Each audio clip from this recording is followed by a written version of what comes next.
ఈరోజు నేను మీ మధ్య పంచుకోవడానికి దేవుడు నాకు ఇచ్చిన ప్రేరేపణ లేఖన భాగం ఏంటి అంటే లూకా సువార్త 1వ అధ్యాయము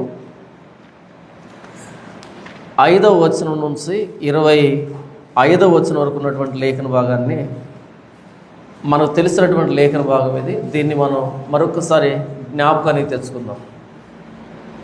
ఎందుకంటే ఇది నవంబర్ నెల కదా. నవంబర్ నెల అంటే ఆల్మోస్ట్ క్రిస్మస్ సీజన్ స్టార్ట్ అయినట్టు. కాబట్టి ప్రభువైన యేసుక్రీస్తు వారు ఈ లోకానికి రావాల్సినటువంటి ఆ నేపథ్యం ఏంటి, ఎంత గంభీరంగా ఉంది బైబిల్లో అన్నది మనం మరొకసారి జ్ఞాపకానికి తెచ్చుకుందాం. వాస్తవానికి 5వ వచనం నుంచి 25వ వచనం వరకు ఉన్న లేఖన భాగాన్ని మనం ధ్యానించాలి. అయితే లూకా గారు తన సువార్తని వ్రాస్తూ ఆయన ఇస్తున్నటువంటి పరిచయం, ఇంట్రడక్షన్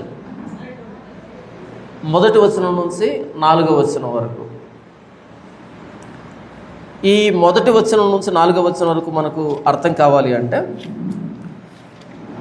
చాలామంది బైబిల్ చదివేవారిని సందిగ్ధానికి లోను చేసేటువంటి మాట 1వ వచనంలో ఉంది. ఘనత వహించిన థెయోఫిలా అని ప్రారంభించాడు. ఇంతకీ థెయోఫిలా అంటే ఎవరు అన్నది చాలామందికి ఉండేటువంటి సందేహం, బహుశా మీకు కూడా ఉండేటువంటి సందేహం. కొంతమంది పట్టించుకోరు, పట్టించుకుంటే దానికి సమాధానం రాదు. ఎవరు ఇంతకీ థెయోఫిలా?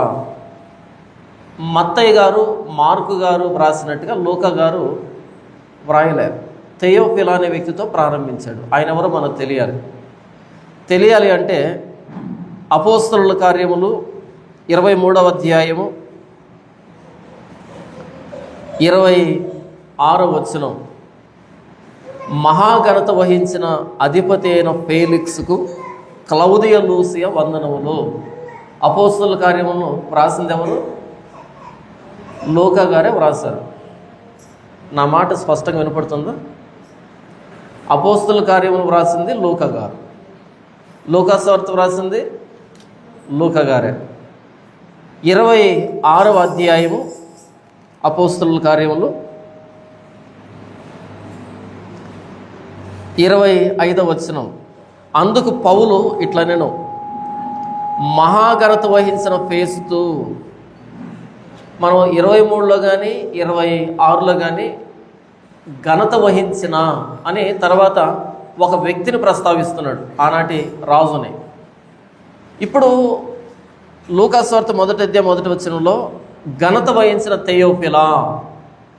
ఇప్పుడు ఈ థెయోఫిలా అనే ఆయన ఒక వ్యక్తి అయి ఉంటాడా, లేకపోతే ఒక సంస్థ అయి ఉంటుందా, లేకపోతే ఏదో సింబాలిక్గా ఎవరినో గురించి వ్రాస్తూ ఉంటాడా? 2 సందర్భాలు ఎందుకు చూపించాను అంటే, ఒక అధికారిని ప్రస్తావించేటప్పుడు, ఈయన రోమన్ గవర్నర్, రోమన్ అఫీషియల్, ఆ అధికారిని ప్రస్తావించేప్పుడు లూకా గారు వాడినటువంటి పద్ధతి ఏంటంటే ఘనత వహించిన ఫేలిక్స్ అన్నాడు, ఘనత వహించిన ఫేస్తు అన్నాడు. కాబట్టి ఆయనే ఘనత వహించిన థెయోఫిలా అంటే థెయోఫిలా అనేటువంటి ఒక వ్యక్తికి ఈ లూకా సువార్తను వ్రాస్తున్నాడు. ఎందుకు వ్రాస్తున్నాడు చూద్దాం. ఘనత వహించిన థెయోఫిలా ఆరంభం నుండి కన్నులారా చూచి వాక్య సేవకులైన వారు మనకు అప్పగించిన ప్రకారము మన మధ్యను నెరవేరిన కార్యములను గూర్చి వివరముగా వ్రాయటకు అనేకులు పూనుకొన్నారు కనుక నీకు ఉపదేశింపబడిన సంగతులు నిశ్చయముగా జరిగినవని నీవు తెలుసుకొనుటకు వాటన్నిటినీ మొదటి నుండి తరచి పరిష్కారముగా తెలుసుకుని ఉన్న నేనును నీ పేరట వాటిని గురించి వరుసగా రచించుట యుక్తమని ఎంచితని. లూకా గారు థెయోఫిలా అనే వ్యక్తికి ప్రభువైన యేసుక్రీస్తు అని గురించి సువార్త చెప్పాడు. చెబితే ఆయన యేసు ప్రభువుని అంగీకరించాడు. అయితే ఇంకా పూర్తిగా ఆయన విశ్వాసంలోని పూర్తిగా రావడానికి, యేసు ప్రభువుని గురించి ఎలాంటి సందేహం లేకుండా ప్రతిదీ పరిష్కారంగా తెలుసుకోవడానికి ఆయన ఒక ఉత్తరాన్ని వ్రాస్తున్నాడు. ఈ లూకా సువార్త అన్నది ఆయనకు పంపించినటువంటి ఒక ఉత్తరం. ఎందుకు వ్రాస్తున్నాడంట? నీకు ఉపదేశింపబడిన సంగతులు నిశ్చయముగా జరిగినవని నీవు తెలుసుకొనుటకు వాటన్నిటినీ మొదట నుండి తరచి పరిష్కారంగా తెలుసుకొని ఉన్న నేనును నీ పేరిట వాటిని గూర్చి వివరముగా వరుసగా రచించుట యుక్తమని ఎంచుతని. నీకేవైతే తెలుసో అవన్నీ కట్టుకథలు కాదు, అవి నిజంగా జరిగాయి అని ఇంకా నీకు విశ్వాసం బలపడడానికి నేను ఇదే పనిలో వాటన్నిటిని పరిష్కారంగా తెలుసుకున్నాను కాబట్టి, రీసెర్చ్ చేసి మరీ తెలుసుకున్నాను కాబట్టి, లూకా గారు ఒక వైద్యుడు, ఒక చరిత్రకారుడు, హిస్టోరియన్ అండ్ ఫిజిషియన్. ఆయన ఒక వైద్యుడు, ఒక చరిత్రకారుడు కాబట్టి ఎలా తెలుసుకున్నాడంటే యేసు ప్రభువుని గురించి మొదటి నుండి తరచి, స్టార్టింగ్ నుంచి తరచి అంటే చాలా పరిశోధించి తరచి పరిష్కారముగా తెలుసుకున్న నేను. యేసు ప్రభు గురించి ఎలా తెలుసుకున్నా అంటే పరిష్కారంగా తెలుసుకున్నాడు. ఈరోజు చర్చికి వెళ్ళేటువంటి 100 మందిలో 95 మందికి యేసు ప్రభు గుడ్డిగా తెలుసు, సూచాయిగా తెలుసు. ఏదో వాళ్ళ అభిప్రాయాల్లో నుంచి, వాళ్ళ ఆలోచనలో నుంచి యేసు ప్రభువుని అర్థం చేసుకుంటారు తప్ప తరచి పరిష్కారంగా మేము ఎవరిని నమ్ముతున్నాం, ఆయన ఏమై ఉన్నాడు అన్నది తెలీదు 95 మందికి. 100 మందిలో 95 మందికి తెలియదు. ఏదో ఆరోగ్యం బాగలేకపోతేనో, సమస్యలు వస్తేనో, ఇబ్బందులు వస్తేనో, ఏదో అక్కడికి వెళ్తే ప్రశాంతంగా ఉంటుందనో, లేకపోతే ఇక్కడే ఉంటే ఈ కులం వేధిస్తుంది, అక్కడికి వెళ్తే కొంచెం గౌరవమైన దక్కుతుంది, కుల ప్రస్తావన ఉండదు, మత ప్రస్తావన ఉండదు, మనుషుల్లో మనకు గౌరవం ఏర్పడుతుంది. ఇలా రకరకాల కారణాలతో చర్చికి రావచ్చు. వాళ్ళకి నిజంగా యేసు ప్రభు ఎవరు అన్నది తరచి పరిష్కారంగా తెలుసుకున్న అనుభవం ఉండదు. లేదా కొంతమంది క్రిస్టియన్ ఫ్యామిలీలో పుడతారు కాబట్టి చర్చికి వెళ్ళాలి, వేరే దారి లేదు. పరిష్కారంగా తెలుసుకున్నటువంటి దాఖలాలు ఉండవు. అవునా? ఈరోజు ఎవరైనా యేసు ప్రభువుని గురించి మనల్ని ప్రశ్న అడిగినప్పుడు ఎందుకు యేసుక్రీస్తుని నమ్మారు అంటే వాళ్ళని కన్విన్స్ చేసేటువంటి సమాధానం మన దగ్గర ఉండదు. మాకు బాగా లేకుండా వచ్చింది, మేము ఆయన నమ్ముకున్నాం, మాకు బాగైంది, చర్చికి వెళ్తున్నాం. లేకపోతే ఉద్యోగం లేదు, ఆయన నమ్ముకున్నాం, ఉద్యోగం వచ్చింది, చర్చికి వెళ్తున్నాం. లేకపోతే మా నాన్న నమ్ముకున్నాడు, మేము కూడా వెళ్ళాల్సి వచ్చింది, మా అమ్మ నమ్ముకుంది, మేము కూడా వెళ్ళాల్సి వచ్చింది. గుడ్డి నమ్మకం ఎక్కువైంది క్రైస్తవ్యంలో. మూఢనమ్మకం అంటారు దాన్ని. యేసు ప్రభు ఎవరు అన్నది స్పష్టంగా మనకు తెలిసి ఉండాలి. అలా తెలిసిన వాళ్ళే ఇంకొక వ్యక్తికి స్పష్టంగా చెప్పగలరు. మనం తింటున్న పదార్థం ఏంటో మనకు తెలియకపోయినా పర్వాలేదు, కానీ మనం ప్రతి ఆదివారం ఎవరిని గురించి అయితే వింటున్నామో ఆయన గురించి మనకు పరిష్కారంగా స్పష్టంగా తెలియాలి. అప్పుడే మన భక్తి హేతుబద్ధమైన భక్తి అవుతుంది, విశ్వాసం అవుతుంది. లేకపోతే అంధభక్తి, గుడ్డి భక్తి అవుతుంది. మీరు అడవి ప్రాంతాలకు వెళ్తే అక్కడ కూడా ఏదో ఒక పుట్టనో చెట్టునో రాయినో నమ్ముతుంటారు వాళ్ళు. ఆ నమ్మకానికి మన నమ్మకానికి తేడా ఉండాలి అంటే మనం ఏమి నమ్ముతున్నామో మొదట మనకు తెలియాలి. వాళ్ళు కూడా నమ్ముతారు, మనం కూడా నమ్ముతాం అంటే కుదరదు. మనం ఏమి నమ్ముతున్నాం, యేసు ప్రభువుకి మిగిలినటువంటి వ్యవస్థలకి తేడా ఏంటి అనేది స్పష్టంగా మనకు తెలియాలి. ఇది ఎవరు చెప్తున్నారు? లూకా గారు చెప్తున్నారు. ఏమని? ఘనత వహించిన థెయోఫిలా, ఆరంభం నుండి కన్నులారా చూచి, మన విశ్వాసం గుడ్డి విశ్వాసం కాదు, చూచి వ్రాస్తే మనం చదువుకుంటున్నాం. ఆరంభం నుండి కన్నులారా చూచి వాక్య సేవకులైన వారు మనకు అప్పగించిన ప్రకారము మన మధ్యను నెరవేరిన కార్యములను గూర్చి వివరముగా వ్రాయుటకు. నెరవేరిన కార్యాలను గూర్చి వివరంగా వ్రాయడానికి అనేకులు పూనుకున్నారు కనుక నీకు ఉపదేశింపబడిన సంగతులు నిశ్చయముగా జరిగినవని నీవు తెలుసుకొనుటకు వాటన్నిటినీ మొదటి నుండి తరచి పరిష్కారంగా తెలుసుకుని ఉన్న నేనును నీ పేరట వాటిని గూర్చి వరుసగా రచించుట యుక్తమని ఎంచితిని. ఈయన ఎలా పరిచయం చేస్తున్నాడు అంటే వాటిని గూర్చి మొదటి నుండి తరచి పరిష్కారంగా తెలుసుకుని ఉన్న నేనును. సేవ చేసే వ్యక్తికి తాను పట్టుకున్న బైబిల్ ఏం చెప్తుంది అన్నది స్పష్టంగా తెలిసి ఉండాలి. మనకి స్కూల్లో పాఠాలు చెప్పినటువంటి టీచర్లు ఉంటారు. ఉదాహరణకి మ్యాథ్స్ టీచర్ అనుకో, ముందు ఆ మ్యాథ్స్ టెక్స్ట్ బుక్లో ఏ చాప్టర్లో ఏముంది ముందు ఆయన తెలిసి ఉండాలా, లేకపోతే అప్పుడప్పుడు ప్రిపేర్ అయితే సరిపోతుందా? ముందుగా అంత తెలిసి ఉండాలి. అందుకని మన పిల్లల్ని ట్యూషన్ పంపించేటప్పుడు ఎంత ఎక్స్పీరియన్స్ ఉంది ఆయనకి, ఎన్ని సంవత్సరాల అనుభవం ఉంది, అలా చూడగానే ఇలా సమాధానం చెప్పాలి. అలాంటి వాడి దగ్గరికి మన పిల్లలు పంపిస్తే వాళ్ళు బాగుపడతారు. అలా కాకుండా రేపు క్లాస్ అనగా ఈరోజు ప్రిపేర్ అయ్యి క్లాసులోకి వచ్చాడు అనుకో, అంత కమాండబుల్గా చెప్పలేడు. ఏదో వ్రాస్తాడు, ఏదైనా ప్రశ్న అడిగితే నోరు మూసుకొని కూర్చో అంటాడు. అలా కాదు. సేవకుడు బైబిల్ని, దేవుని వాక్యాన్ని తరచి పరిష్కారంగా తెలుసుకుంటేనే ఇంకొక వ్యక్తికి చెప్పగలడు. ఇది ఇంట్రడక్షన్. ఈ మొత్తం లూకాసు వార్త ఎవరికి రాశాడు? థెయోఫిలా అనే ఒక వ్యక్తికి రాశాడు.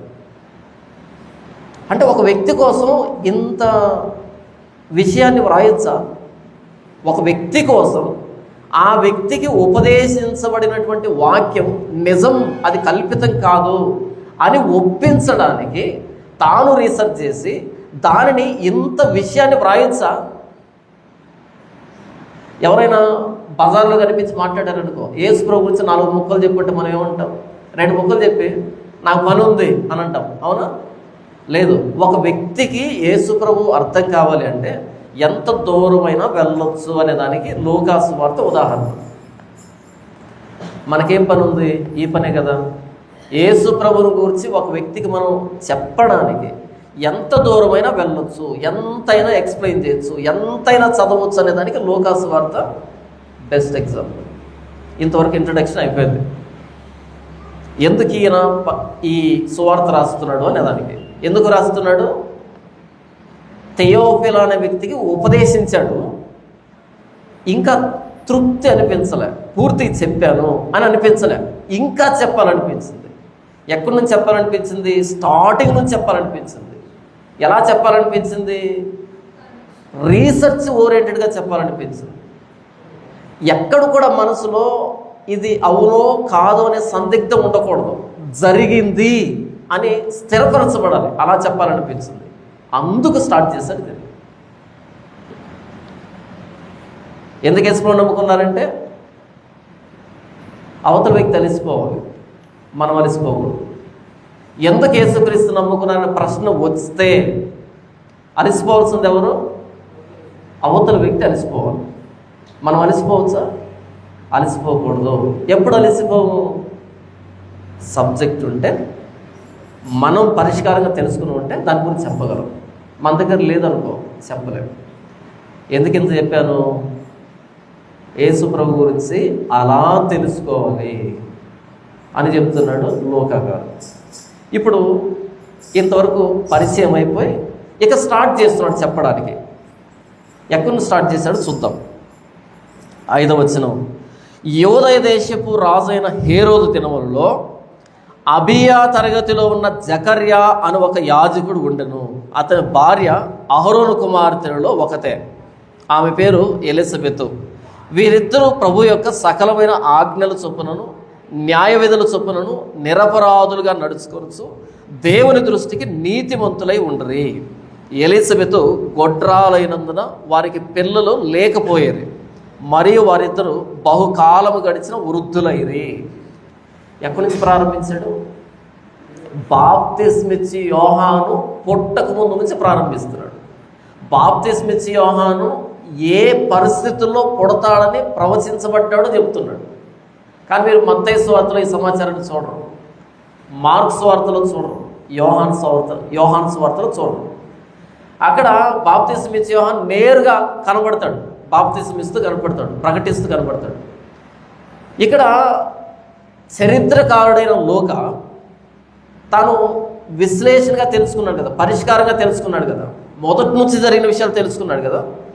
అక్కడి నుంచి ప్రారంభించి బాప్తిస్మిచ్చి యోహాను ఎందుకు పుట్టాల్సి వచ్చింది, ఏ పరిస్థితుల్లో తాను పుడతాడని చెప్పబడింది అని వాళ్ళ తల్లిదండ్రుల దగ్గర నుంచి ప్రారంభించాడు.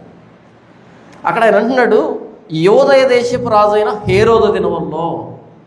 ఖచ్చితమైన సమయాన్ని చెప్తున్నాడు. ఇదేదో మారుమూల ప్రాంతంలో జరిగింది కాదు, ఎవరికి తెలియకుండా జరిగింది కాదు. అది హేరోదు పరిపాలిస్తున్న కాలం. రెఫరెన్స్ ఇస్తున్నాడు సమయానికి. ఎప్పుడు అంటే హేరోదు పరిపాలిస్తున్న సమయంలో. అదేంటన్నా డేట్ రాయొచ్చు కదా అక్కడ అని అంటే, ఆ రోజుల్లో క్యాలెండర్ డెవలప్ కాలే. ఆ రోజుల్లో ఒక సంఘటన చెప్పాలంటే అందరికి తెలిసినటువంటి ఒక మనిషినో, ఒక స్థలాన్నో, ఒక సంఘటననో ప్రస్తావించాలి. అలా అందరికి తెలిసిన వ్యక్తి ఆ రోజు హేరోదు. ఆ హేరోదు దినాల్లో ఇది చోటు చేసుకుంది అని చెప్తున్నాడు. రెండవదిగా, యోదయ దేశపు రాజైన హేరోదు దినములలో అబియా తరగతిలో ఉన్న జకర్యా అని ఒక యాజకుడు ఉండెను. ఒక యాజకుడు, ఆయనకు ప్రత్యేకమైన గుర్తింపు అంటూ ఏమీ లేదు. మొదటి దినవృత్తాంతముల గ్రంథము 24వ అధ్యాయము 10వ వచనంలో ఒక మాట రాయబడింది. దాన్ని చదువుకుని ఇక్కడికి వద్దాం, బాగా అర్థమవుతుంది మనకి. 24వ అధ్యాయం 10వ వచనం. 7వది హక్కోజునకు, 8వది అబియాకు, 9వది యెషోవకు, 10వది షకన్యాకు, ఇలా 24 చీటీల గురించి వ్రాయబడతాయి. 7వది చీటీ ఎవరికి పడిందంట? హక్కోజు. 8వ చీటీ ఎవరికి పడిందంట? అబియా. మొత్తం ఎంతమంది ఉంటారంటే 7వ వచనం నుంచి 18 వరకు. 18 చూడండి. 23వది దెలాయాకు, 24వది మయజ్యాకు పడెను. ఇలా 24 చీటీలు తీశారు. 24 చీటీల్లో 8వ చీటీ ఎవరి పేరు పడింది? అబియా. అబియా ఎవరు ఎంతకి? ఎందుకు ఆగాగి వెళ్తున్నామంటే పరిష్కారంగా తెలుసుకుందామని. ఇంతకు అబియా ఎవరు అంటే, అహరోనికి 4 కొడుకులు. తర్వాత మీరు మొదటి దినవృత్తాంతంలో 24వ అధ్యాయం చదవండి, అక్కడ ఉంటాను నేను చెప్పేది. అహరోనికి 4 కుమారులు. 4 పేర్లు ఏంటి? నాదాబు, అబీహు, ఎలియాజరు, ఈతామారు. ఈ 4 కొడుకులు. అయితే నాదాబు, అబీహులు పిల్లలు లేకుండానే చనిపోయారు. ఎక్కడ? లేవియకాండం 10వ అధ్యాయం 1వ వచనంలో. అక్కడ వాళ్ళు అన్యాజ్ఞ తీసుకుని వచ్చారు కాబట్టి అక్కడికక్కడే దేవుడు వారిని కాల్చి చంపేశాడు. మిగిలినంతమంది 2. ఎవరు వాళ్ళు? ఎలియాజరు, ఈతామారు. ఈ దేవుని ఆలయంలో పరిచర్య చేయవలసింది అహరోను సంతతి మాత్రమే, ఇంకెవరు పరిచర్య చేయడానికి వీల్లేదు. అయితే రోజులు గడిచే కొద్దీ వీళ్ళు విస్తరించారు, చాలామంది అయిపోయారు. ఈ చాలామందిలో దేవుని ఆలయంలో సేవ చేయాలని అందరికీ ఉంటుంది.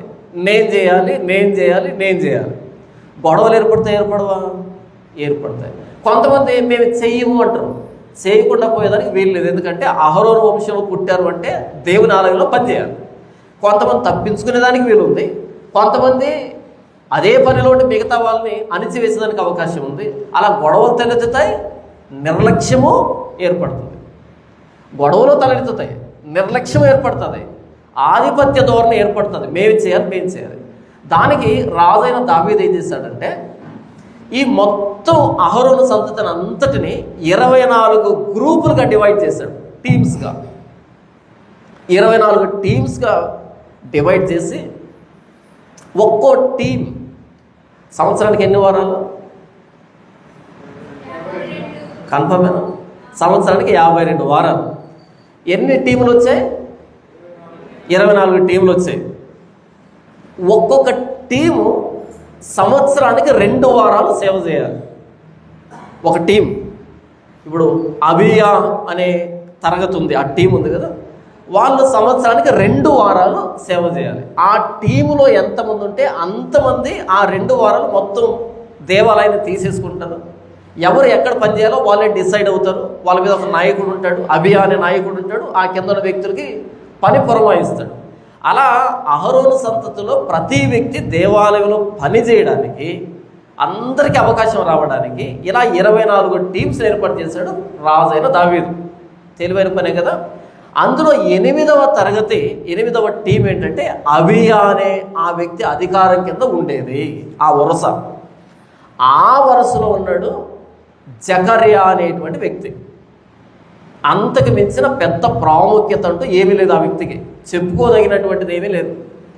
ఆయనకు చెప్పుకోదగింది ఏంటంటే నేను అబియా తరగతిలో ఒక వ్యక్తిని అనేది మాత్రం తప్ప పెద్దగా ఆయనకు చెప్పుకోదగినటువంటి విషయం లేదు. ఆయన ప్రవక్త కాదు, ఆయన ఏదో మోషే లాంటి అహరోను లాంటి గొప్ప గొప్ప నాయకుడేమీ కాదు. సాధారణమైనటువంటి వ్యక్తి, సాధారణమైన ఒక యాజకుడు. అయితే ఆ 2 వారాల్లో దేవాలయంలో ధూపం వేసేటువంటి అవకాశం జకర్యాకు వచ్చింది.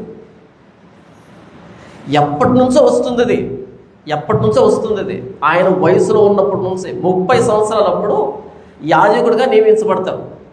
30 సంవత్సరాలప్పుడు అప్పటి నుంచి ఈ అవకాశం వస్తుంది ఆయనకి. అయితే ఈ సంవత్సరం చాలా ప్రత్యేకమైంది. ఆ యాజకత్వపు రోజు చరిత్రను మార్చివేసింది. భవిష్యత్తు దిశ నిర్దేశం చేసేటువంటి రోజుగా మారింది. అది జకర్యా కూడా ఊహించలేదు. ఎందుకు అంటే మలాకి గ్రంథం చివరి నుంచి, మలాకి గ్రంథం ఎక్కడుంది ఒకసారి మలాకి గ్రంథం తీస్తారా? మలాకి గ్రంథము చివరి అధ్యాయం ఏంటి? 4వ అధ్యాయం. 4వ అధ్యాయం కింది వైపు సమాప్తం అని ఉందా సమాప్తం అని? ఆ సమాప్తం తర్వాత ఖాళీ ఉంటుంది తెల్లగా, ఇటువైపు కూడా ఖాళీగా ఉంటుంది తెల్లగా ఆ పేపర్. ఆ తర్వాత పేపర్లో మన ప్రభువును రక్షకుడునైన యేసుక్రీస్తును గురించిన క్రొత్త నిబంధన ఉంది. అవునా? ఈ తెల్ల పేపర్ ఉంది. ఈ తెల్ల పేపర్లో 400 సంవత్సరాల చరిత్ర నడిచింది. ఈ తెల్ల పేపర్లో అంటే మలాకి ప్రవచనం అయిపోయిన తర్వాత మరలా మత్తయి సువార్త స్టార్ట్ అయ్యేటప్పటికీ ఎంతకాలం గడిచింది? 400 సంవత్సరాల చరిత్ర. సైలెంట్ ఇయర్స్ అంటారు వాటిని. ఎందుకు సైలెంట్ ఇయర్స్ అన్నారు అంటే ఆ 400 సంవత్సరాల్లో దేవుడు మాట్లాడలే. చివరి మలాకి ద్వారా మాట్లాడాడు. ఆ తర్వాత దేవుడు మాట్లాడలే. ప్రవక్తలు లేరు. సైలెంట్ ఇయర్స్ అంటారు. ఆ 400 సంవత్సరాల్లో విపరీతమైన వింత సిద్ధాంతాలు పుట్టుకొచ్చాయి. మక్కావీయుల తిరుగుబాటు జరిగింది ఆ 400 సంవత్సరాల్లోనే. ఆ 400 సంవత్సరాల్లో పర్షియా సామ్రాజ్యం అంతమై గ్రీకుల అధికారానికి వచ్చి, గ్రీకులు అంతమై రోమేల ప్రభుత్వం చలామణిలోకి వచ్చింది. 3 రాజ్యాల పరిపాలన జరిగింది ఆ 400 సంవత్సరాల్లో. ఆ 400 సంవత్సరాల్లోనే యూదులు ఒక మతంగా ఏర్పడ్డారు. యూదా మతం ప్రారంభమైంది ఆ 400 సంవత్సరాల్లోనే. పరిసయ్యులు అని చూస్తాం కదా మనం. ఆ పరిసయ్యులు తెగ పుట్టుకొచ్చింది ఆ 400 సంవత్సరాల్లోనే. సద్దూకయ్యులు అనే వాళ్ళు పుట్టుకొచ్చింది ఆ 400 సంవత్సరాల్లోనే. ఇప్పుడు మనం అబో క్రైఫాగా పిలుస్తాం కదా. ఏది బుక్ ఆఫ్ ఎనోష్ అని, బుక్ ఆఫ్ ఎంత్రష్ అని, విజ్డమ్ ఆఫ్ సొలోమన్ అని, బెల్ అండ్ డ్రాగన్ అని, ఇలా ఆర్సియం బైబుల్లో ఉండేటువంటి అపోక్రైఫాగా పిలువబడేటువంటి పుస్తకాలు, ఎక్స్ట్రా పుస్తకాలు ఉన్నాయి కదా, అవన్నీ పుట్టుకొచ్చింది ఆ 400 సంవత్సరాల్లోనే. ఎందుకు పుట్టుకొచ్చాయి వింత సిద్ధాంతాలంటే దేవుడు మాట్లాడటం లేదు కాబట్టి. సెల్ఫ్ ప్రొక్లైమ్డ్ ప్రాఫిట్స్ వచ్చారు. నేను ప్రవక్తని చెప్పుకునేవారు చాలామంది వచ్చారు. అలా ఎవడికి నచ్చింది వాడు బోధించాడు, ఎవడి స్వార్థం కోసం వాడు బోధించాడు. కానీ దేవుడు మాట్లాడటం లేదు. 400 సంవత్సరాలు సైలెన్స్. మన ఆయుష్కాలం 60, 70, 80 అంతే కదా. ఇలా 400 సంవత్సరాల సైలెన్స్లో ఒక్కసారిగా ఆ సైలెన్స్ బ్రేక్ అయింది. ఆ సందర్భాన్ని మనం చదువుతున్నాం ఇప్పుడు. ఆ సైలెన్స్ ఎలా బ్రేక్ కావాలంటే ఒక మహా చక్రవర్తి ద్వారానో లేదా పెద్ద ప్రవక్త ద్వారానో, నోటబుల్ పర్సన్ అంటారు, ఒక అందరికి తెలిసినటువంటి సంఘటన జరగాలి. కానీ అది ఎక్కడ జరుగుతుందంటే ఎవ్వరికీ గుర్తింపు లేనటువంటి అతి సాధారణమైన ఒక ముసలాయన దగ్గర నుంచి స్టార్ట్ అవుతుంది ఆ సైలెన్స్ బ్రేక్ అనేది. ఓకే, ఆయన పేరేంటి? జకర్యా. ఎక్కడ స్టార్ట్ అయింది అన్నది చూద్దాం. యూదయ దేశపు రాజైన హేరోదు దినములలో అబియా తరగతిలో ఉన్న జకర్యా అని ఒక యాజకుడు ఉండెను. యాజకుడు అనే పేరు తప్ప ప్రత్యేకత ఏమీ లేదు. అతని భార్య అహరోను కుమార్తెలలో ఒకతే, ఆమె పేరు ఎలిజబెత్. ఆవిడ కూడా ప్రత్యేకత ఏమి లేదు. 6వ వచనం, వీరిద్దరూ ప్రభువు యొక్క సకలమైన ఆజ్ఞల చొప్పునను న్యాయ విధుల చొప్పునను నిరపరాధులుగా నడుచుకొనుచు దేవుని దృష్టికి నీతిమంతులై ఉండరి. వీళ్ళకున్న ఆ ప్రత్యేకత ఏంటంటే మంచోళ్ళు, ధర్మశాస్త్ర ప్రకారం బ్రతుకుతారు, ఉన్నంతలో సర్దుకుంటారు, భక్తిపరులుగా ఉంటారు, మంచోళ్ళు. ఇక్కడ నీతిమంతులు అంటే నీతిమంతులు లేడు, ఒక్కడు లేడు అనేటువంటి ఆ స్టేట్మెంట్ కాదు ఇది. ఇక్కడ నీతిమంతులు అంటే దేవుని ఆజ్ఞను పాటించే విషయంలో నీతిమంతులు, స్వతహాగా నీతిమంతులు కాదు.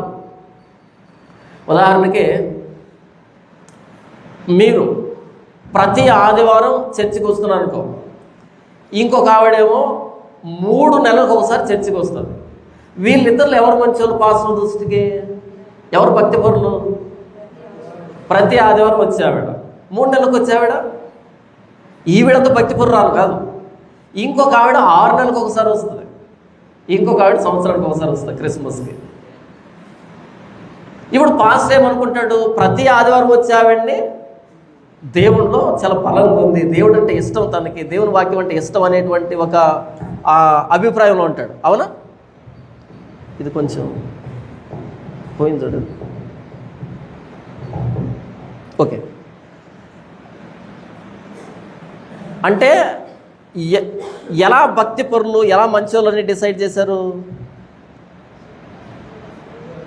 దేవుని చర్చికి, ఆ దేవుని మందిరానికి వచ్చి ఎంత ఫ్రీక్వెంట్గా వస్తుందని. ఇంకొక ఆవిడేమో ఉదయం వచ్చి ప్రార్థన చేసుకుంటుంది, సాయంకాలం వచ్చి ప్రార్థన చేసుకుంటుంది, వారం అంతా. ఇంకా చాలా భక్తిపరులు కదా. వాస్తవానికి వీళ్ళెవరు భక్తిపరులు కాదు, అందరం అదే కోవలో ఉండేవాళ్ళము. అయితే చర్చికి వచ్చే విషయంలో మంచి చెడు నిర్ణయించుకున్నాం తప్ప స్వతహాగా మంచి అనేది మనం మాట్లాడటం ఇక్కడ. ఈవిడ ఉదయం వస్తుంది, సాయంకాలం వస్తుంది కాబట్టి చాలా మంచిది కాదు. రానావిడ ఎలాంటి బుద్ధితో ఉంటుందో వచ్చేవాడు కూడా అదే బుద్ధితో ఉంటుంది. ఎందుకని? మనుషులు కాబట్టి. అలాగే రావద్దని చెప్తున్నానా? చెప్పట్లేదు. మనం చేసే వాటిని బట్టి మనం మంచోళ్ళం కాము. ప్రభు నేను మంచోని కాదని దేవుడిని మొరపెట్టుకోవడానికి వస్తున్నాం. ఐసీయూలో ఉన్నా లేకపోతే క్యాజువాలిటీలో ఉన్నా ఇద్దరు రోగులే, కాకపోతే వీడు రోగం ఎక్కువ ఉంది, వీడు రోగం తక్కువ ఉంది. ఇద్దరు హాస్పిటల్లోనే ఉన్నారు. ఎక్కువ దేవుని సన్నిధిలో గడుపుతున్నాం అంటే ప్రభువా ఇక్కడి నుంచి వెళ్ళిపోతే నేను అసలు మంచోడిని కాదు అని చెప్తున్నాం. ఐసీయూ. ఒకడు బయట ఉన్నాడు, ఎప్పుడు రావట్లే అంటే వాడు తక్కువ పాపని కాదు, వాడు కనీసం రోగం కూడా గుర్తించట్లే. అది వచ్చిన సమస్య. నాకు రోగం ఎక్కువ ఉందని కూడా గుర్తించట్లే. మొత్తానికి అందరూ పాపలమే చెప్తున్నా. చర్చికి వచ్చేదాన్ని బట్టి ఈవిడ మంచిది, ఈవిడ కాదు అని ఎలాగైతే చెప్తున్నామో, ఎలిజబెత్ జకర్యా ఇరువురు ప్రభు యొక్క సకలమైన ఆజ్ఞలు పాటించే విషయంలో మంచోళ్ళు, నిరపరాధులు. స్వతహాగా కాదు. స్వతహాగా ఏ మనిషి నీతిమంతుడు కాదు. అందరం అదే పడవలో ఉన్న అందరూ పాపులమే. కాకపోతే కొంతమంది దేవుని ఆజ్ఞలు సీరియస్గా తీసుకుంటారు, కొంతమంది లైట్గా తీసుకుంటారు. ఆ సీరియస్గా తీసుకున్నవన్నీ ఏమంటాం? మంచోడు అంటాం, స్వతహాగా కాదు, ఆ వాక్యాన్ని బట్టి. అలా వీళ్ళిద్దరూ ప్రభు దృష్టికి భక్తిపరులుగా ఉన్నారు, నిరపరాధులుగా ఉన్నారు, నీతిమంతులుగా ఉన్నారు ప్రభు ఆజ్ఞల విషయంలో. 7వ వచనం, ఎలిజబెత్ గొడ్రాలైనందున వారికి పిల్లలు లేకపోయేరి. ఎలిజబెత్కి ఎంతమంది పిల్లలు? ఎంతమంది? గొడ్రాలు.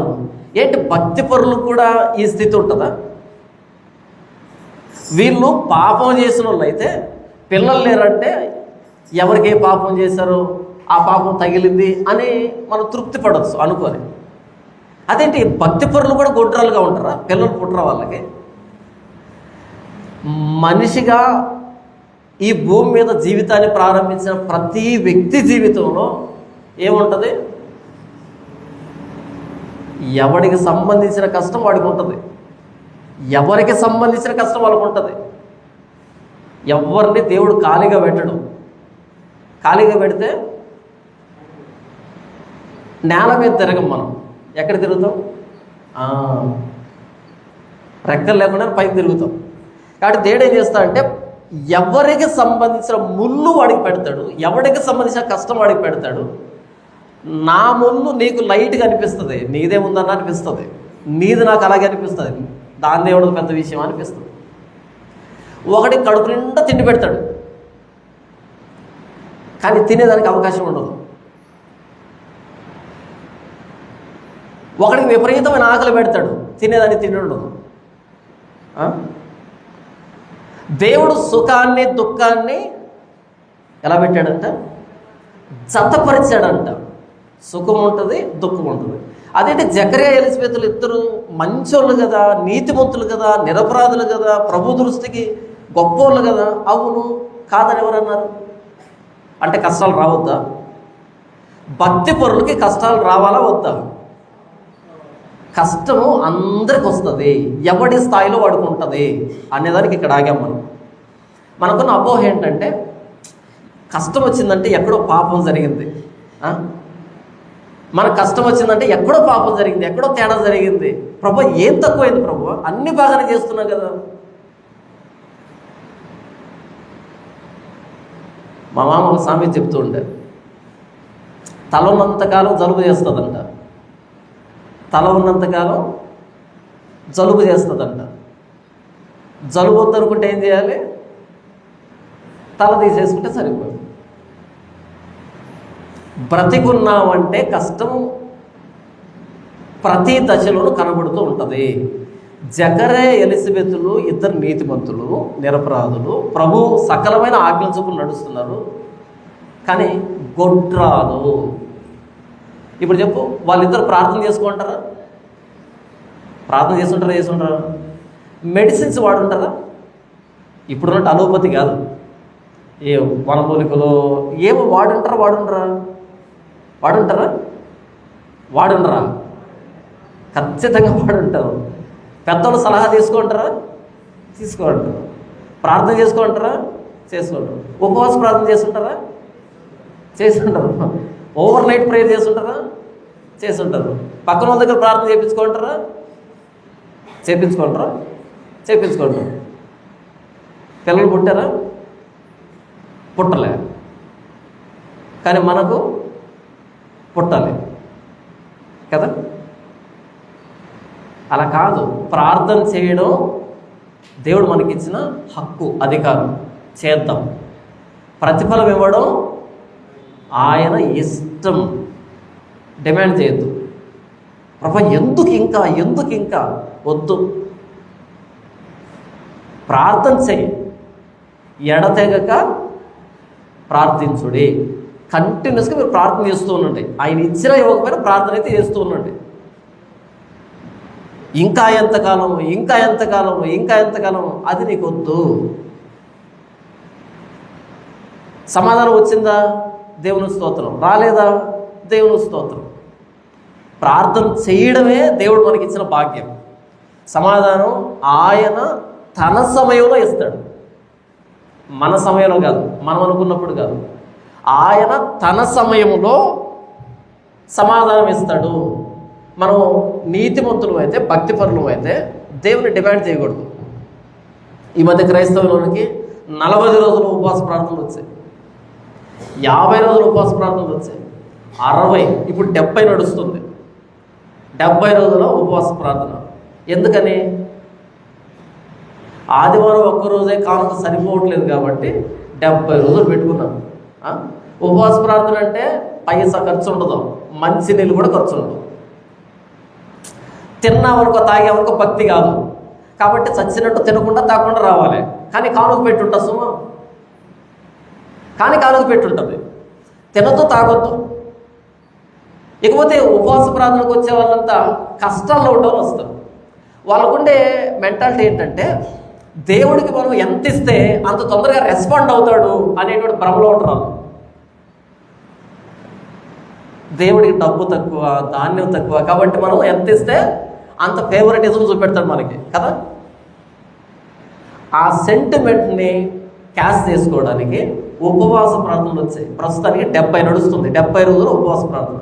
ఈ 70 రోజుల ఉపవాస ప్రార్థనలో పాల్గొంటేనంట ఉద్యోగం లేని ఉద్యోగం వస్తుందంట, పిల్లలు లేని పిల్లలు పుడతారంట, పెళ్ళి కాని పెళ్ళిళ్ళు అవుతాయంట, కోర్టులో కేసులు పోతాయంట, రోగాలు పోతాయంట. వింటున్నారా మీరు? ఇవన్నీ చూస్తున్నారా టీవీలో? మీరు కూడా టీవీ ఎదురు కూర్చొని ఆ ఉపవాస ప్రార్థనలు ఏకీభవిస్తారా? ఎవడో ఉపవాసం పెడితే మీరు చేయకండి, మీకు చేయాలంటే చేయండి. ఎవడో బ్యానర్ పెట్టి ఉపవాసం ప్రార్థన అంటే మీరు చేయకండి, మీకు చేయాలనిపిస్తే చేయండి. 70 కాదు 140 రోజులు చేయండి మీకు ఓపిక ఉంటే.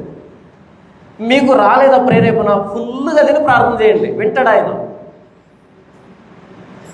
భోజనము ప్రార్థనని తీవ్రత తగ్గించడమో తీవ్రత పెంచడమో చేయదు. ఓపిక లేకపోతే తిని ప్రార్థన చేయండి, లేదు ఉండగలుగుతామంటే తినకుండా ప్రార్థన చేయండి. అంతేగాని ఎవరైనా బ్యానర్ పెడితే అక్కడికి వెళ్ళి ఉపవాసం ఉండకండి. ప్రార్థనకు సమాధానం రాకపోగా గ్యాస్ ట్రబుల్ వస్తుంది. ఉన్న రోజులు చాలా ఇదొకటి అవసరమా? నేను ఉపవాసం చేయమంటున్నా చేయొద్దంటున్నా? చేయమంటున్నా. ఏ ఉపవాసము?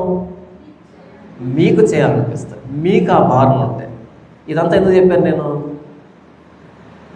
జకర్యా ఎలిజబెతులు ఎంత ప్రార్థన చేసినా సమాధానం రాలేదు. కానీ ఈరోజు మనకి 40 రోజుల ఉపవాస ప్రార్థనలో పాల్గొంటే సమాధానాలు వచ్చేస్తుంది. అందరికి కాదు, ఒకరికో ఇద్దరికో. వాళ్ళకు కూడా ఎందుకు వస్తాయి? సాక్ష్యం చెప్పాలి కాబట్టి. వీళ్ళు సాక్ష్యం చెప్తారు కదా, ఇంకా క్రౌడ్ వస్తుంది. అరే ఇంతమంది ఉపవాసం చేస్తే అందరికి కదా రావాలి, ఇద్దరికి ఎందుకు వస్తుంది అంటే మిగతా వాళ్ళకి రాలేదనే కదా. అవన్నీ మనం పట్టించుకో. నో లాజిక్, నో రీజను, గుడ్డి భక్తి. జకర్యా ఎలిజబెతులు ఎప్పటి నుంచి ప్రార్థన ప్రారంభించుంటారు? పెళ్ళైనప్పటి నుంచి ప్రారంభించుంటారు ప్రార్థన. ఎప్పుడు ఆపేసి ఉంటారు? గెస్ చేయండి. పెళ్ళైన 1 సంవత్సరం 2 సంవత్సరం చూస్తుంటారు, పిల్లలు పుట్టే అవకాశాలు లేవు. అప్పటి నుంచి ఈ ప్రెషర్ ఉంటుంది కదా, ఇంట్లో బయట ప్రెషర్ ఉంటుంది కదా, ఆ ప్రెషర్ తట్టుకోలేక ప్రార్థన స్టార్ట్ చేశారు. ఎప్పుడు ఆపుంటారు ప్రార్థనని? ఎలిజబెత్కి 46వ సంవత్సరం వచ్చినప్పుడు ఆపేస్తుంటారు. ఎందుకని? స్త్రీ ధర్మం నిలిచిపోయేది 40 సంవత్సరాలకి. స్త్రీ ధర్మం నిలిచిపోయింది. ఇప్పుడు ప్రార్థన చేసినా ఉపయోగం లేదు. అంతవరకు ఏదో జరుగుతుందని ప్రార్థన చేస్తుంటారు. ఎప్పుడైతే 46 పడిందో ఇక ప్రార్థన చేసినా ఉపయోగం లేదని ఆపేస్తుంటారు. అంటే 46 సంవత్సరాలు నిరుత్సాహమే. ఈ సంవత్సరం ఎప్పుడు రాలే. భక్తి పరులు అంటే మనం అడిగిన ప్రతిదీ దేవుడు ఇస్తాడని అర్థం కాదు. మన కష్టాలే ఉండవు అనే అర్థము కాదు. మనం చేసిన ప్రతి ప్రార్థనకు సమాధానం వస్తుందని కూడా అర్థం కాదు. ఈ చేదైన నిజాన్ని జీర్ణం చేసుకుంటే మనకు డిసప్పాయింట్మెంట్ ఉండదు. చాలా సందర్భాలు నిరుత్సాహానికి లోనవుతాం. ఏంటి ప్రార్థన చేస్తున్నాను సమాధానం రావట్లేదని. అప్పుడు జకర్యా ఎలిజబెతులు ఇద్దరు గుర్తొస్తే ఇన్ని సంవత్సరాలు చేశారు, వదిలిపెట్టేశారు. చూడండి, వారిద్దరూ బహుకాలము గడిచే వృద్ధులైరి, ముసలోళ్ళు అయిపోయారు. ప్రార్థన చేసి ముసలోళ్ళు అయిపోయారు. కానీ మంచోళ్ళే. ఇప్పుడు చూడండి 8వ వచనం. ఆ ముసలితనంలో జకర్యా తన తరగతి క్రమం చొప్పున దేవుని ఎదుట యాజక ధర్మం జరిగించుచుండగా యాజక మర్యాద చొప్పున ప్రభు ఆలయంలోనికి వెళ్ళి ధూపం వేయుటకు అతనికి వంతు వచ్చెను. ధూప సమయమందు ప్రజలు సమూహమంతయు వెలుపల ప్రార్థన చేయుచుండగా ప్రభు దూత ధూపవేదిక కుడివైపున నిలిచి అతనికి కనబడగా, ఆయన ధూపం వేస్తున్నాడు దేవాలయంలో, ప్రభువు దూత ప్రత్యక్షమైంది.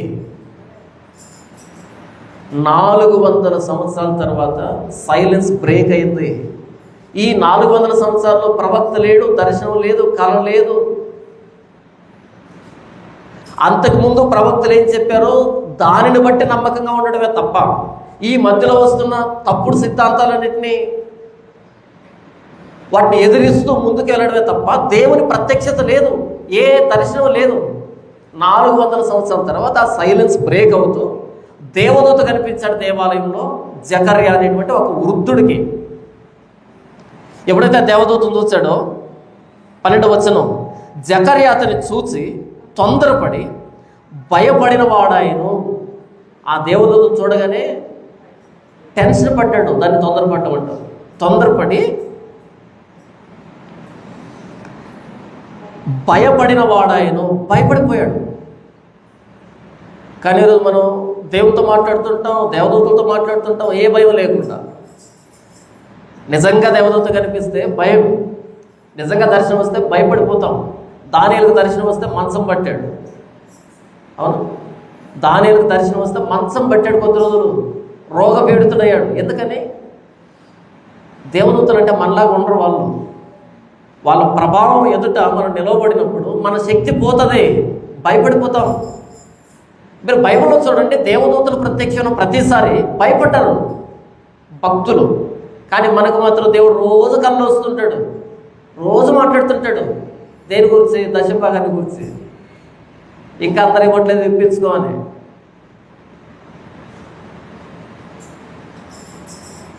ఇక్కడ దేవదూత ప్రత్యక్షం కావడానికి ఎంత బ్యాక్గ్రౌండ్ నడిచిందంటే 400 సంవత్సరాల చరిత్ర నడిచింది. అంటే దేవదూతలు గుర్తుత్తిన రారు, వాళ్ళు వచ్చారు అంటే అది చరిత్రను మార్చబోయే సంఘటన అయితే వస్తారు. మానవ జాతిని ఇంకో దిశలోకి నడిపించడానికి వస్తారు, ఊరకే రారు వాళ్ళు. వస్తారా? దేవదూత ప్రత్యక్షమయ్యాడు అంటే, దేవదూత అంటే దేవుని దగ్గర నుంచి వార్తలు తీసుకొచ్చేటువంటి వ్యక్తి. అక్కడి నుంచి సమాచారం భూమి మీదకి రావాలి అంటే అంతకుముందు అది భూమి మీద ఉండకూడదు, అంతకుముందు అది తెలిసి ఉండకూడదు, కొత్త విషయాన్ని తీసుకుని రావాలి. అలా 400 సంవత్సరాల చీకటి తర్వాత, నిశ్శబ్దం తర్వాత దేవదూత ప్రత్యక్షమయ్యాడు. నేను ఎందుకు ఈ మాట చెప్తున్నాను అంటే, ఈరోజు నాకు దేవుడు కనిపించాడు, దేవదూత కనిపించాడని చెప్తున్నా కదా, చిల్లర మాటలు నమ్మకండి. దేవదూత ప్రత్యక్షమయ్యాడంటే, దేవుడు ప్రత్యక్షమయ్యాడంటే అది ప్రపంచాన్ని ప్రభావితం చేసే సమాచారం అయి ఉండాలి, చిన్న సమాచారం అయితే కాదు అది. ఎప్పుడైతే కనబడ్డాడో జకర్యా గంతులు వేయలే, సంతోషపడలే, భయపడిపోయాడు. దేవదూతలు అలా ఉంటారు. 13వ వచనం, అప్పుడు ఆ దూత అతనితో, జకర్యా భయపడకుము, నీ ప్రార్థన వినబడినది. ఎప్పుడు చెప్పాలి ఈ మాట? పెళ్ళైన 2వ సంవత్సరం, 3వ సంవత్సరం, 4వ సంవత్సరం, 10వ సంవత్సరం చెప్తే బాగుంటుంది. ఇప్పుడు చెప్పి ఏం ప్రయోజనం? బహుకాలము గడిచిన వృద్ధులు, ముసలోళ్ళు, అలాంటి వాళ్ళకి నీ ప్రార్థన వినపడినది అంటే దేవుడు అన్ని సంవత్సరాల ప్రార్థనని పెడచెవిని పెట్టలే, ఇంకా సమయం రాలేదు. ప్రతిదానికి సమయం కలదు, ఆకాశం క్రింద ఉన్న ప్రతిదానికి సమయం కలదు. ప్రతిదాని టైం ఉందా? ఎవరి టైమింగ్ అది? God's timing. మనకేం కావాలి? ఇప్పుడు సమస్య రాగానే రేపు ఉదయాన్నే పరిష్కారం రావాలి. ఆయన సమయం కోసం ఎదురు చూడమని బైబిల్ చెప్తుంది. ప్రతి దానికి సమయం ఉంటుంది. వృద్ధులైనప్పుడు వచ్చి నీ ప్రార్థన వినపడింది. ఎందుకు దాన్ని మెన్షన్ చేస్తున్నాడంటే, బహుశా జకర్యా నిరుత్సాహంలో ఉండుంటాడేమో. అబ్రహాం దగ్గర దేవుడు వచ్చి, అబ్రహాము నేను నిన్ను ఆశీర్వదిస్తా అంటే అబ్రహాం అన్నాడు, ఏం ఆశీర్వదిస్తే ఏం ప్రయోజనం ప్రభువా? ఇదంతా ఎవరికి వెళ్తుంది? ఏం ఆశీర్వదిస్తే మాత్రం, ఎంత ఇస్తే మాత్రం ఏం ప్రయోజనం? ఉన్నదంతా ఎవరికి పోతుంది? ఎలియాజరుకి పోతుంది కదా, పనుడికి పోతుంది కదా, నాకు పిల్లలు లేరు కదా, ఎంత ఇస్తే ఏంటి? నిరుత్సాహమా సంతోషమా? నిరుత్సాహమే కదా. మీకు షుగర్ ఉందనుకోండి, మిమ్మల్ని తీసుకుని వెళ్ళి కళ్ళు మూసిపెట్టి ఒక పెద్ద స్వీట్ బేకరీ ఉంటుంది కదా, ఆ బేకరీ ఎంట్రన్స్లో ఇలా కళ్ళు తీసి కళ్ళు ఓపెన్ చేసి ఇప్పుడు చూడు అనగానే ఎగిరి గంతేస్తారా? నిరుత్సాహపడతారా? ఎందుకు నిరుత్సాహం? బేకరీలో వదిలిపెట్టారు కదా, లోపల షుగర్ ఉంది. స్వీట్లు బాగుంటాయి, అవి బాగలేవని కాదు, తింటే పోతాడు. కాబట్టి అది నిరుత్సాహం. అబ్రహాం దగ్గర వచ్చి, అబ్రహాము నేను డెవలప్ చేస్తా. ఏ ప్రయోజనం ప్రభు? పిల్లలు లేడు కదా, కొడుకు లేడు కదా, వారసులు లేడు కదా, ఎంత ఇచ్చినా సేవకుడికి ఇవ్వాలి కదా. ఇప్పుడు జకర్యాతో దేవదూత నీ ప్రార్థన వినపడింది.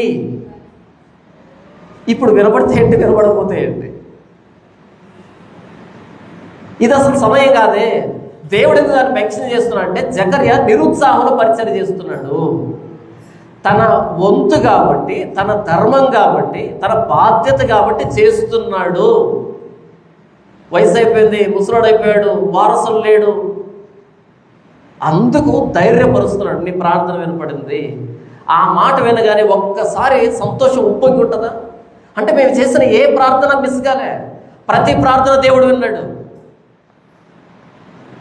మనం ఈ సంవత్సరాలు గడిచే కొద్దీ, రోజులు గడిచే కొద్దీ నిరుత్సాహం పేరుకుపోతుంటుంది.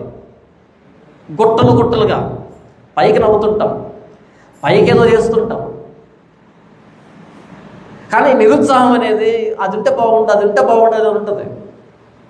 ఇదంతా ఎంతవరకు అంటే నీ ప్రార్థన విన్నాను అని దేవుడు చెప్పేంత వరకే. ఆయన ఎప్పుడైతే ఆ మాట చెప్తాడో ఇదంతా సుడిగా లేదు, కసువు కొట్టుకుపోయినట్టు కొట్టుకుపోతుంది, ఉండదు.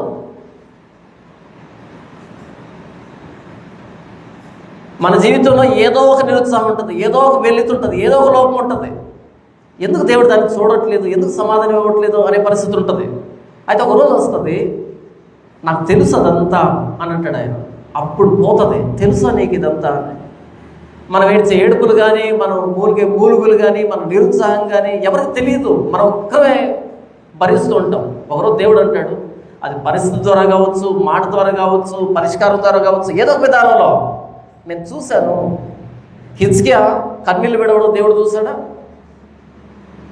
అంటే మన కన్నీళ్ళు వదిలితే చూస్తాడు. అయితే టైం, ప్రతిదానికి టైం ఉంది, ఆ టైంలో రెస్పాండ్ అవుతాడు. అంతవరకు విసుగక ప్రార్థన చేయాలి, విసుక్కోకూడదు. కానీ మానవ సహజ లక్ష్యం ఏంటంటే ఒక్కసారి, 2 సార్లు, 3 సార్లు తర్వాత ఏం చేస్తే ఏం ప్రయోజనం ఉండదు, ప్రార్థన వదిలేస్తాం. ఎన్నిసార్లు చేసిన ప్రయోజనం లేదు, వదిలేస్తాం. వచ్చినా రాకపోయినా ప్రార్థన చేస్తూనే ఉంటాం. దేవుడు అన్యాయస్తుడు కాడు, ఉంటే మనమే అన్యాయస్తుడు కావాలి, కానీ ఆయన అన్యాయస్తుడు కాడు. మోసగాడు పట్టుకున్నాడు కాళ్ళు, దేవుని కాళ్ళు. మోసగాడు మోసం మానలే, అప్పటికే మోసం మానేసి మారుమనసు పొంది బాప్తిసం పొంది కాళ్ళు పట్టుకోలే, అప్పటికి స్టిల్ మోసగాడే. కాళ్ళు పట్టుకున్నాడు, పట్టుకోగానే చాలాసేపు కాళ్ళు పట్టుకుని బ్రతిమలాడాడు. ఆయన కొట్టాడు, వదిలిపెట్టుకోలే. నీవు ఆశీర్వదిస్తేనే కానీ నేను వదిలిపెట్టు. ఏంటి, మోసగాడిని కూడా దేవుడు ఆశీర్వదిస్తాడా? అప్పుడు అడిగాడు, నీ పేరేంటి?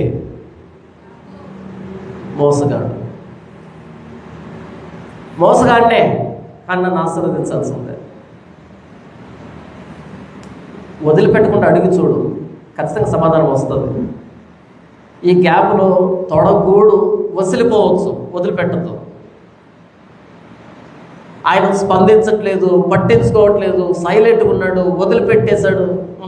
ఇంకా బ్రతుకున్నావు కదా, ఇంకా ప్రాణం ఉంది కదా, కీప్ ఆన్ ప్రే, అంతే. అది జకర్యా విషయంలో మనం చూస్తాం. వృద్ధాప్యంలో ప్రత్యక్షమై నీ ప్రార్థన వినపడింది. ఆ మాట ఇంత నిరుత్సాహాన్ని అలా తీసేసి ఉంటుంది. అది వచ్చేంత వరకే మన నిరుత్సాహం అంతా. నీ ప్రార్థన వినబడినది. నీ భార్య అయిన ఎలిజబెత్ నీకు కుమారుని కనును, అతనికి యోహాను అను పేరు పెట్టుదు. గుడ్ న్యూస్ అంటే నీ భార్య అయిన ఎలిజబెత్ నీకు కొడుకును కంటుంది. ఇదే ముక్క వాళ్ళకి మొదటి సంవత్సరం, 2వ సంవత్సరం చెప్పుంటే పెద్దగా పట్టించుకోవడానికి ఏం లేదు. కోట్ల మంది పుడుతున్నారు, కోట్ల మంది పోతున్నారు, అందులో ఒకడు, అందులో గొప్పతనం లేదు. డాక్టర్లు టెస్ట్ చేసి బయటకు వచ్చి కంగ్రాచులేషన్స్ మీరు తండ్రి కాబోతున్నారు అనగానే ఆ ఎక్సైట్మెంట్ చాలా బాగుంటుంది కదా. కానీ దేవదూత వచ్చి కంగ్రాచులేషన్స్ నువ్వు తండ్రి కాబోతున్నావు అంటే ఆ ఎక్సైట్మెంట్ ఎలా ఉంటుందో జకర్యా తప్ప మనకు తెలియదు. ఆ ఎదురు చూపు ఎలా ఉంటుందో మనకు తెలియదు, ఆ ఎక్సైట్మెంట్ ఎలా ఉంటుందో మనకు తెలియదు. మనకు తెలిసింది ఏంటంటే నర్సులు బయటకు వచ్చి చెప్పడం విన్నాం మనం. అది పెద్ద ఎక్సైట్మెంట్ ఏం కాదు, అందరికి జరిగేదే, కొత్తగా జరిగేదేం కాదు. ఇక్కడ దేవదూత వచ్చి కంగ్రాచులేషన్స్, నువ్వు తండ్రి కాబోతున్నావు.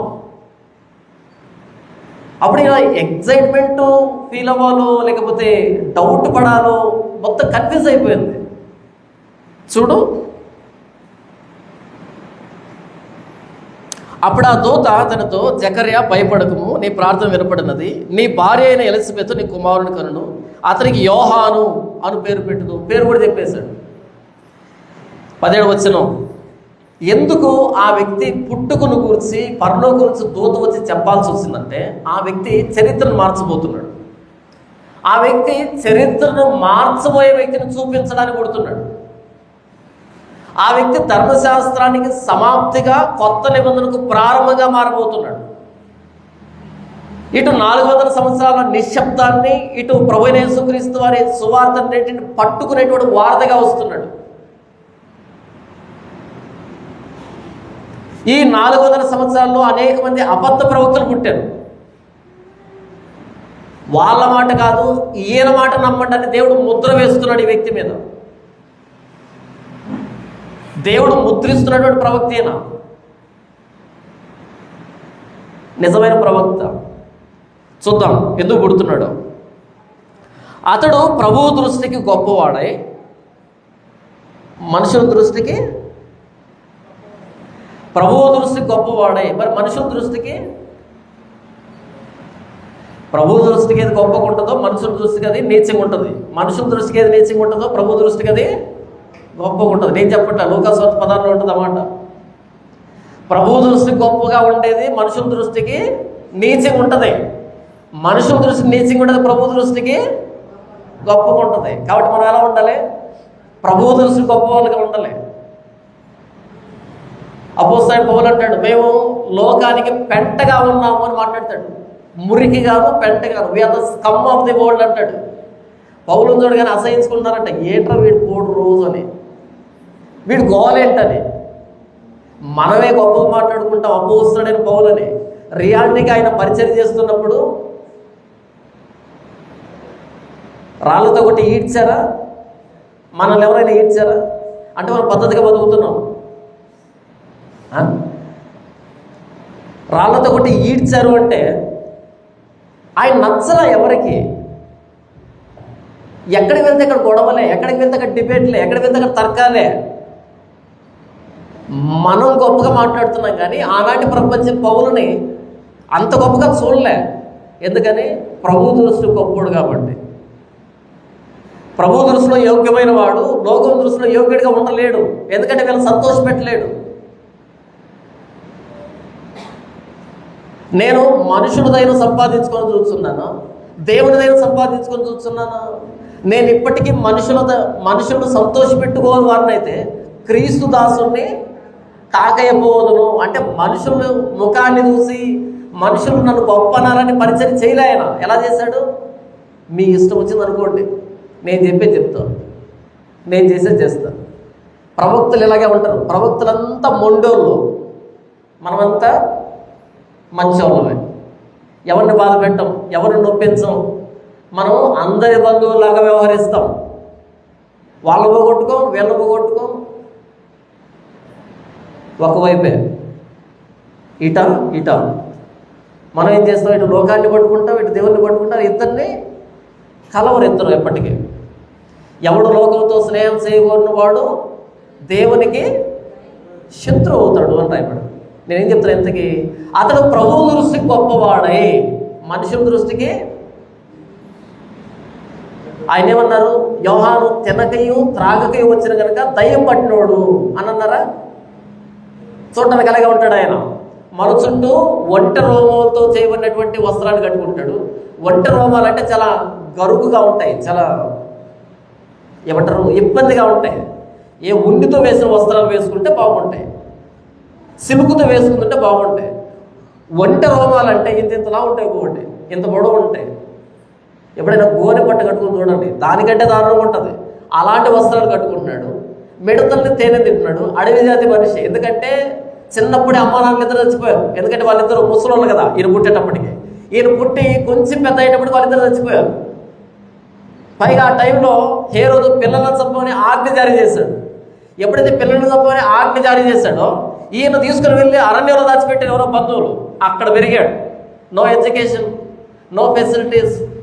పుట్టిందేమో లేవే గోత్రంలో, పెరిగిందేమో అడవిలో, అడవి జాతి మనిషిలాగా తయారయ్యాడు. తినే తిండి అడవి జాతి తిండి, కట్టుకునే వస్త్రాలు అడవి జాతి వస్త్రాలే. కాబట్టి వీడు మనతో పాటు కూర్చొని తిని తాగట్లేదు. ఎందుకంటే ఆ ఫుడ్ మెనూ నచ్చట్లే వీడికి. ఆ బిర్యానీ పెడితే నచ్చట్లే. ఎందుకని? అడవిలో పెరిగాడు పాపం. కాబట్టి వీడు తినడం తాగడం అనేదురుగా దయ్యం పట్టిందేంటి వీడికి అని అన్నారా? మనం మాట్లాడుకుంటాం.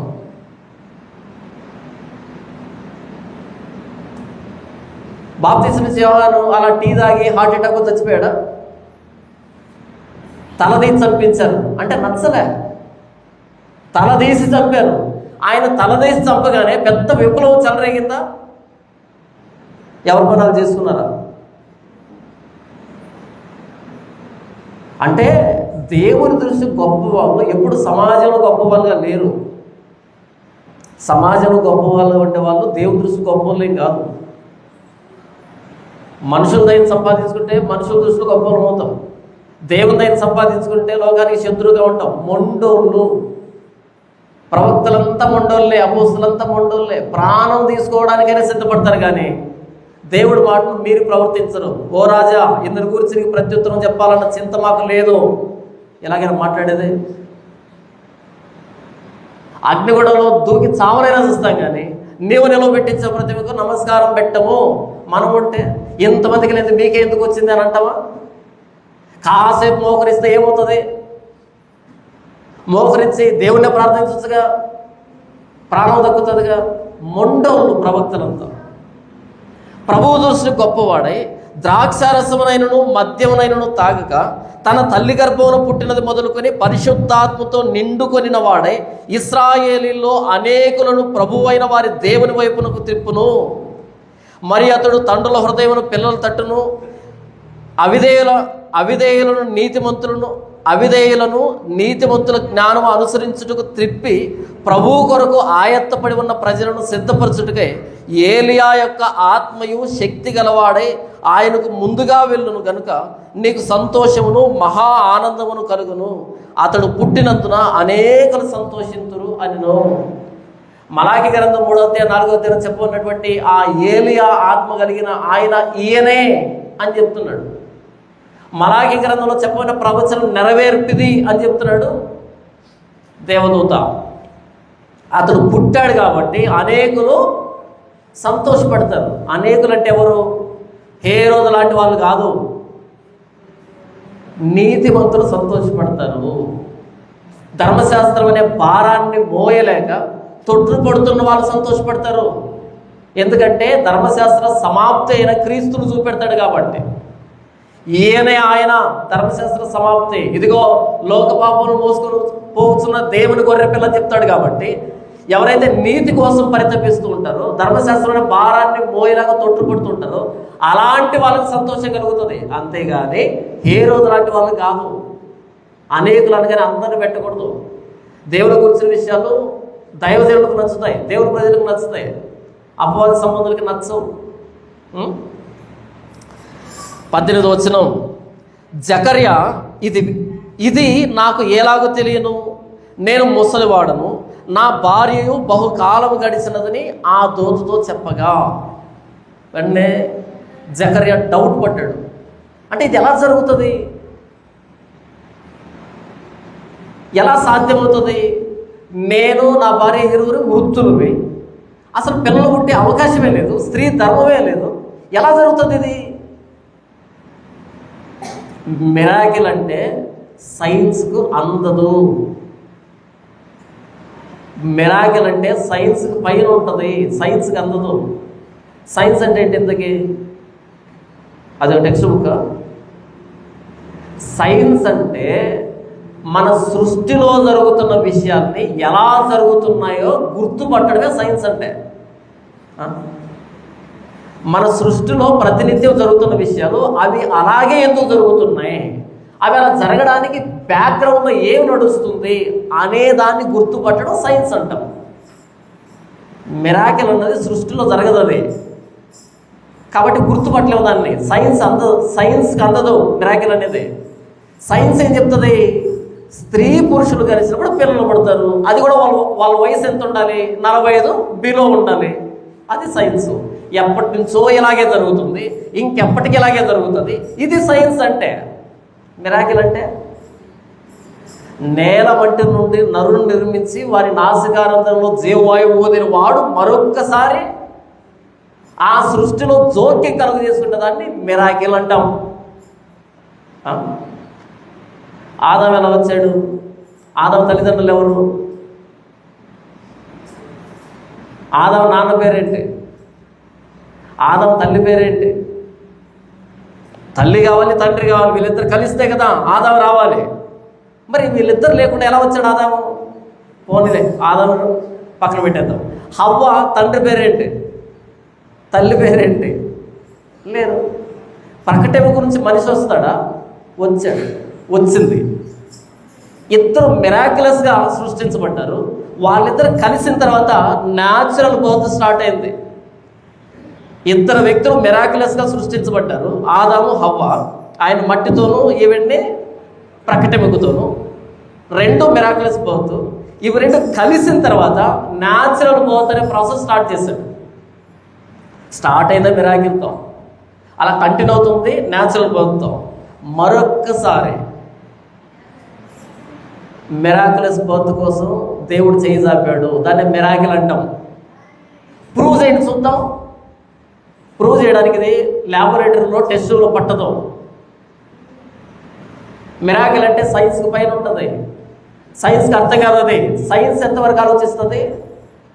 మన చుట్టూ ఏం జరుగుతుంది, రోజు ఏం జరుగుతుంది, దాన్నే అర్థం చేసుకుంటుంది సైన్స్. అందుకే జకర్యా అన్నాడు, బహుశా జకర్యా సైన్స్ కూడా బాగా నాలెడ్జ్ ఉందేమో. ఇది ఎలా జరుగుతుంది? నా భార్య చూడండి, నేను ముసలివాడను, నా భార్యయు బహుకాలం గడిచినదని ఆ దూతతో చెప్పగా, ఈ ముక్క దూతగా చెప్పాల్సింది. డాక్టర్తో అయితే బాగుంటుంది, ఎందుకంటే వాళ్ళు కూడా మనుషులు కాబట్టి. కొన్ని ఎక్స్ప్లెనేషన్లు మనుషులకి ఇవ్వాలి, కొన్ని ఎక్స్ప్లెనేషన్లు మనం అర్థం చేసుకుని పక్కన చేస్తే బాగుంటుంది. కానీ దేవుడికి చెప్పకూడదు కొన్ని ఎక్స్ప్లెనేషన్లు. ఎందుకని? ఇదే పని ఒక ఆవిడ చేసిన చరిత్రలో. ఎవరు ఆవిడ? నవ్వింది. ఎవరు?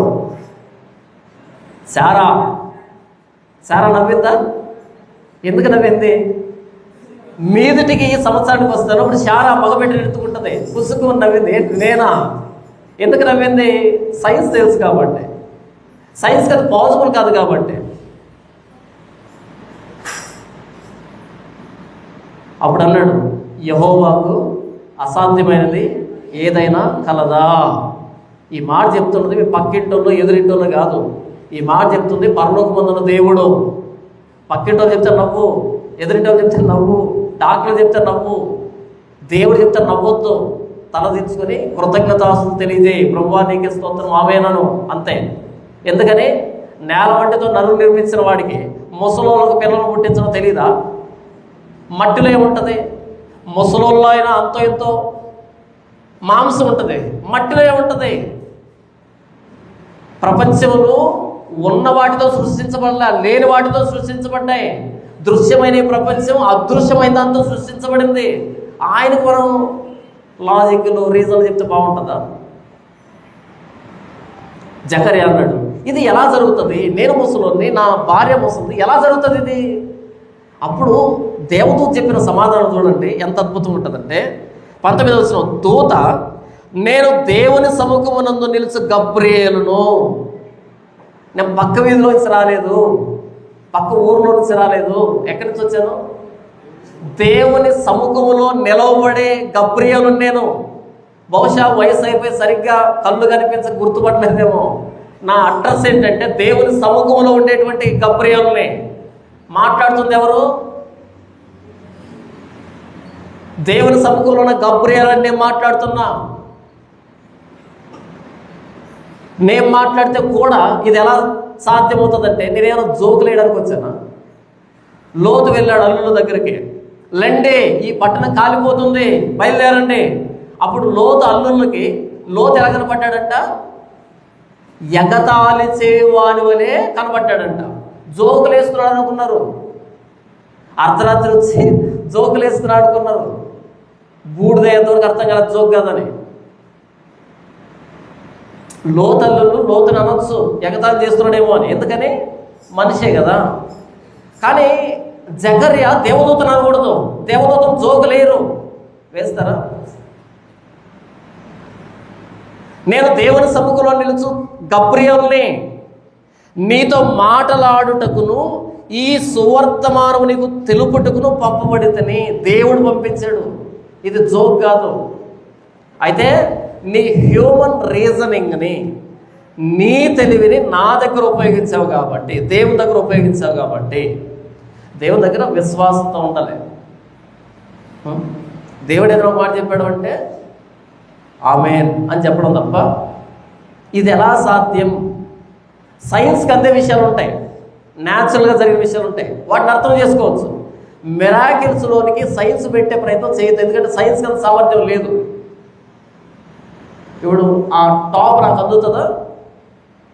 అంతదు. ఆకాశం ఉంటుందా నాకు? అంతదు. నా హైట్ ఎంతే, సైన్స్ హైట్ ఎంతే. దానికి కొన్ని విషయాలు అర్థమవుతాయి, ఆ తర్వాత అర్థం కావు. వాళ్ళ టెస్టులో పట్టే విషయాలు, వాళ్ళ మైక్రోస్కోప్లో కనబడే విషయాలు, వాళ్ళ టెలిస్కోప్ కనబడే విషయాలు వాళ్ళకి అర్థమవుతాయి. వీటికి బయట ఉందనుకో అర్థం కాదు, అది ఏంటో అది తెలియదు వాళ్ళకి. ఎప్పుడైతే ఈ రీజనింగ్ అంతా దూతతో మాట్లాడాడో, దూత చెప్తున్న మాట్లాడుతుంటే 20 వచనం, మరియు నా మాటలు వాటి కాలమందు నెరవేరును, నీవు వాటిని నమ్మలేదు కనుక ఈ సంగతులు జరుగు దినం వరకు నీవు మాటలాడక మౌనివై ఉందువని అతనితో చెప్పాను. నేను చెప్పిన మాట నమ్మలేదు కాబట్టి అవి నెరవేరేంత వరకు. చివరి డైలాగే ఫైనల్. ఏంటది? ఇది నాకు ఎలాగో తెలియను, నేను ముసలివాడిని, నా భార్య ముసలిది. ఆ డైలాగే ఫైనల్. ఎంతవరకు? సంవత్సరం దాటి కొడుకు పుట్టి పేరు పెట్టేంత వరకు, యోహానని పేరు పెట్టేంత వరకు ఇదే ఫైనల్, అదే చివరి మాట. అనుమానించావు కాబట్టి.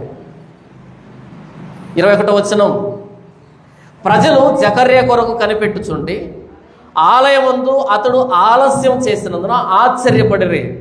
ఎందుకంటే అంతకుముందున్న తరగతులన్నీ అలా వెళ్తున్నాయి వస్తున్నాయి, టైం టు టైం జరిగిపోతున్నాయి. ఇక టైం మిస్ అయిపోయింది. ఎందుకు ఆలస్యం అయిపోతుంది? నెక్స్ట్ వ్యక్తి వెళ్ళాలి కదా. ఈ షెడ్యూల్ వేసుకోమంటారు అంతా, మొత్తం మార్చాలి ఇప్పుడు టైమింగ్ అంతా. ఆశ్చర్యపోతున్నారు, ఏం జరుగుతుంది లోపల? అసలు ఏం జరుగుతుందంటే ఇక ఆలయంలో అలాంటి సేవ ఆగిపోబోతుంది. ఇక్కడ షెడ్యూల్ మాత్రమే మారట్లే, ఏం మారుతుంది?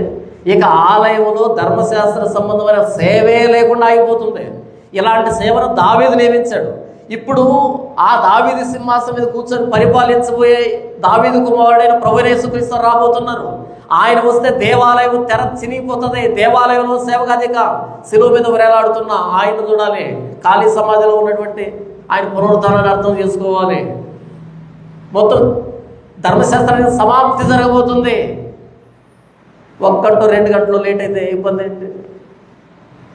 వాళ్ళకి అర్థం కావట్లే ఏం జరుగుతుందో, ఆశ్చర్యపోతున్నారు. తర్వాత అతడు వెలుపలికి వచ్చినప్పుడు వారితో మాటలాడలేకపోయినందున ఆలయమునందు అతనికి దర్శనము కలిగినదని వారు గ్రహించరి.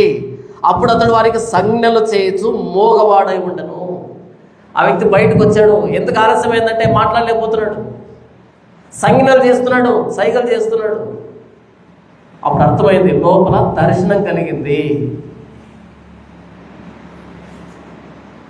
తర్వాత 23వ వచనం, అతడు సేవ చేయు దినములు సంపూర్ణమైనప్పుడు తన ఇంటికి వెళ్ళాను. 2 వీక్స్ అయిపోయింది, ఇంటికి వెళ్ళాడు. ఇంటికి వెళ్ళిన తర్వాత 24వ వచనం, ఆ దినములైన పిమ్మట అతని భార్య ఎలిజబెత్ గర్భవతి అయి మనుషులలో నాకుండిన అవమానమును తీసివేయుటకు నన్ను కటాక్షించిన దినములలో ప్రభువు ఎలాగున చేసిననుకొని 5 నెలలు ఇతరులకు కనబడకుండెను. ఇంటికి వెళ్ళాడు, భార్యతో చెప్పాడు, ఇద్దరు సంతోషపడ్డారు. సంజ్ఞలు చేసి చెప్పాడు, ఇద్దరు సంతోషపడ్డారు. గర్భవతి అయింది. గర్భవతి కాగానే అంటుంది, మనుషుల్లో నాకుండిన అవమానాన్ని తీసివేయడానికి. కొద్దికాలం అవమానం భరించాలి. అవమానానికి అప్పగించాడు అంటే అవమానాన్ని భరించాలంతే, దాన్ని ఎస్కేప్ కాలేము. ఆయనే అవమానానికి అప్పగిస్తే అవమానాన్ని స్వీకరించాల్సిందే, భరించాల్సిందే. బాధగానే ఉంటుంది, కానీ ఒకానొక రోజు అవమానాన్ని తీసివేస్తున్న నమ్మకం ఉంటే, నా శత్రువు నా మీద అతిశయపడద్దు, నేను చీకట్లో కూర్చున్నా సరే నా దేవుడు నన్ను వెలుగులో తీసుకొస్తాడు. నేను ఆయన దృష్టికి పాపం చేస్తాను కాబట్టి ఆయన ఉగ్రతను భరిస్తూ చీకట్లో కూర్చున్నా, అయితే నా దేవుడు నన్ను వెలుగులో తీసుకొని వస్తా అంట ప్రవక్త. చీకట్లో పెట్టాడు, చీకట్లో ఉందాం. అవమానంలో పెట్టాడు, అవమానాన్ని భరిద్దాం. దావీదుని షిమి అనే వ్యక్తి విపరీతంగా దూషిస్తున్నాడు. సైన్యాధిపతి కత్తి తీశాడు, చంపేస్తా వెళ్ళి. వద్దు, దేవుడు అప్పగించాడు, తిట్టలేము, అవమానించలేము. మనం పగ తీర్చుకోవద్దు, ప్రతీకారం తీర్చుకోవద్దు. దేవుడు అప్పగించాడు, మనం తప్పు చేసాము, దేవుడు అప్పగించాడు. ఆయన పాదాలు పట్టుకుందాం. బయట తిట్టేంతసేపు, బయట అన్నంతసేపు ఆయన పాదాలు పట్టుకుందాం. ఎక్కడైతే అవమానించబడ్డామో అక్కడే మరలా తలెత్తుతాడు, మరలా గౌరవాన్ని ఇస్తాడు. ఆయన ఇచ్చే గౌరవం చాలా బాగుంటుంది. మనకు మనం కవరింగ్ చేసుకొని గౌరవం తెచ్చుకోవాలనుకుంటే బాగుంటుంది. మనకు మనం తెచ్చుకోలేము, మన చేత కాదు అది. మనుషుల్లో నాకుండిన అవమానం తీసివేయటకు నన్ను కటాక్షించిన దినములలో ప్రభువు ఈలాగున చేశాననుకొని 5 నెలలు ఇతరుల కంటికి కనబడుకుంటేను. అలా అర్థమైంది తాను గర్భవతి అయిందని. అప్పటి నుంచి దేవుడు స్తుతిస్తుంది. 5 నెలల వరకు బయట కనిపించలే. 5 నెలల వరకు బయట ప్రపంచానికి తెలియదు. ఎందుకు 5 నెలల వరకు బయట ప్రపంచానికి తెలియలేదు, ఎందుకు దాక్కుంది అన్నది తరువాతి వర్తమానంలో మాట్లాడుకుంటాం. ఇక్కడ నుంచి తర్వాత ఇంకో గర్భాన్ని గురించి మాట్లాడుకుంటాం. ఇంతవరకు మనం ఏం చూసామంటే, ప్రభు అయిన యేసుక్రీస్తు వారిని చూపించబోయేటువంటి, పరిచయం చేయబోయేటువంటి, ఆయనకు ముందు వచ్చిన దూత అయిన బాప్తిస్మిచ్చి యోహాను, ప్రభు మార్గాన్ని సరళం చేయడానికి వచ్చిన బాప్తిస్మిచ్చి యోహాను పుట్టుక దగ్గర నుంచి, పుట్టుక ముందు నుంచి ప్రారంభిస్తున్నాడు లూకా గారు. థెయోఫిల్ అనే వ్యక్తిని కన్విన్స్ చేయడానికి, థెయోఫిల్ అనే వ్యక్తి తాను విన్న సువార్త నిజం అని తెలుసుకోవడానికి డీటెయిల్డ్గా మాట్లాడుతున్నాడు, చారిత్రాత్మకంగా మాట్లాడుతున్నాడు. ఒక్క వ్యక్తి కోసం రాస్తున్నాడు ఈ విషయాన్ని. ప్రభువైన యేసుక్రీస్తు పుట్టక ముందే ఆయన పుట్టుకను గురించి, ఆయన రాకను గురించి ప్రకటించడానికి 6 నెలల ముందు బాప్తిస్మిచ్చి యోహాను పుట్టుక ఎలా జరిగింది, సాధారణమైన పుట్టుక కాదు అది, వృద్ధాప్యంలో మిరాకిల్ అది. ఆ ప్రభువైన యేసుక్రీస్తు వారిని నీవు నేను అంగీకరించాము సొంత రక్షకుడిగా. ఎంత భాగ్యం కదా. ఆ ప్రభువైన యేసుక్రీస్తుని పరిచయం చేయడానికి వచ్చిన ఆయన బాప్తిస్మిచ్చి యోహాను. ఆయన పుట్టుకలోని గొప్పతనాన్ని గురించి ఇంతవరకు చదువుకున్నాం. నీవు నేను కూడా ప్రభువైన యేసుక్రీస్తు వారిని ఇతరులకు పరిచయం చేస్తున్నామంటే కారణ జన్ములవే. ఇంకొకసారి చెప్పను, ప్రభువైన యేసుక్రీస్తు వారిని ఇంకొకరికి పరిచయం చేసే భాగ్యం నీకు నాకు ఉంది అంటే బాప్తిస్మిచ్చి యోహాను వరుసలో ఉన్నామని అర్థం. మనమేం అద్భుతాలు చేయనక్కర్లే, మిరాకిల్ చేయనక్కర్లే. ఈయన లోక రక్షకుడు అని చెప్పడమే అద్భుతం. మిగతాది ఆయన చూసుకుంటాడు, మనకి సంబంధం లేదు. సువార్త అంటే చిన్నది కాదు. సువార్త అనే దానికి ఇంత బ్యాక్గ్రౌండ్ నడిచింది. ఇది సువార్తే కదా, ఈయన సువార్థకుడే కదా. యేసు ప్రభువుని అర్థం చేయించడానికి, మారు మనసు విషయమైన బాప్తిసాన్ని ఇవ్వడానికి ముందుగా వచ్చిన వ్యక్తి బాప్తిస్మిచ్చి యోహాను. ఈరోజు మనం వీధిలోకి వెళ్ళి సువార్త చేస్తున్నామంటే మత ప్రచారంగా చేస్తున్నది మనం మానవ చరిత్రని మార్చినటువంటి ప్రభువైన యేసుక్రీస్తు వారిని పరిచయం చేస్తున్నామని అర్థం. ఆ గర్వం, ఆ అతిశయం, ఆ హుందాతనం ఉండాలి. ఏదో అడుగుతున్నట్టుగా చెప్పడం. లూకా ఎంత డీటెయిల్గా వ్రాస్తున్నాడు, అది రీసెర్చ్ చేస్తే తెలుస్తుంది. పూర్వపరాలు తరచి పరిష్కారంగా తెలుసుకుంటే ఆ ధైర్యం వస్తుంది, ఆ అతిశయం వస్తుంది. తెలియకుండా వెళ్ళామనుకో, ఏదో 4 మాటలు చెప్పి వస్తాం కాదు. చాలామంది ఇప్పుడు సువార్తకి వెళ్ళడానికి భయపడుతున్నారు. అక్కడ వెళ్ళి నిలవబడగానే వాళ్ళు వస్తున్నారు అటువైపు నుంచి, ఇదిగో బైబిల్ ఇలా ఉందంట కదా, ఇలా ఉందంట కదా అని అడుగుతున్నారు. ఏం చేస్తారంటే కుర్చీలు పట్టుకుని వెళ్ళండి. ఎవడైనా వచ్చి నిలవబడి చెప్పండి సువార్త. ఎవడైనా వచ్చి బైబిల్ ఎలా ఉందంట కదా అన్నాడు అనుకో, కుర్చీ వేసుకుని కూర్చోండి, కూర్చొని ఎదురుగా చెప్పండి. అడుగు, ఎన్ని ప్రశ్నలు అడుగుతావో. కెమెరా ఆన్ చేయండి, రికార్డింగ్ పెట్టండి. అడుగు, ఎన్ని ప్రశ్నలు అడుగుతావో. వాడు అడుగుతుండాలే, చెప్తూ ఉండాలి. ఒకనొక సమయానికి ప్రశ్నలన్నీ అయిపోయి నిలవబడాలాడు. ఉందా దమ్ము? ఆ దమ్ము ఉందా?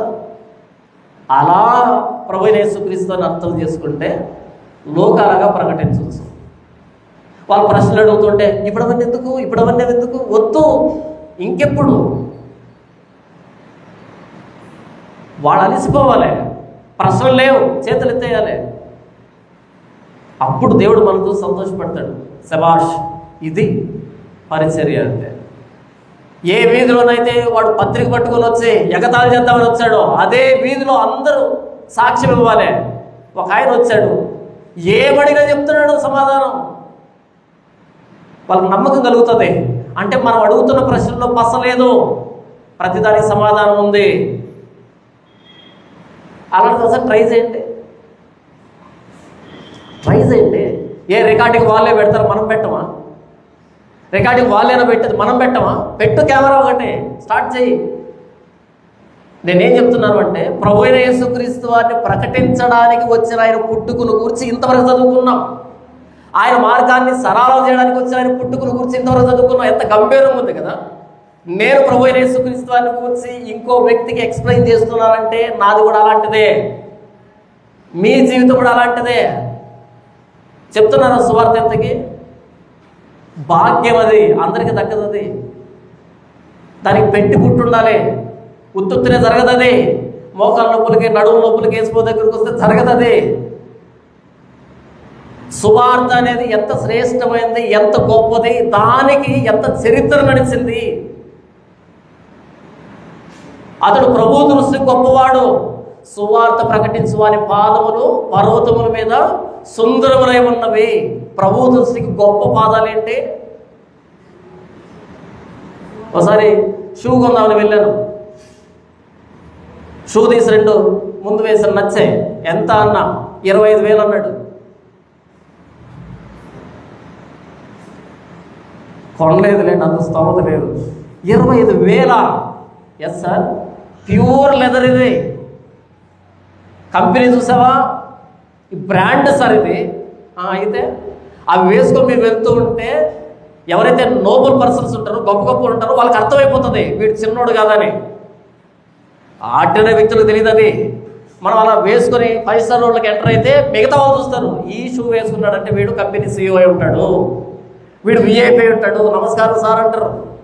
మీరు ఎప్పుడైనా హోటల్కి వెళ్ళండి, అలా స్కూటర్లో వెళ్ళారంటే నమస్కారం పెట్టాడు. BMWలో దిగంటే అక్కడికి వచ్చి డోర్ తీసి నమస్కారం సార్ అంటాడు.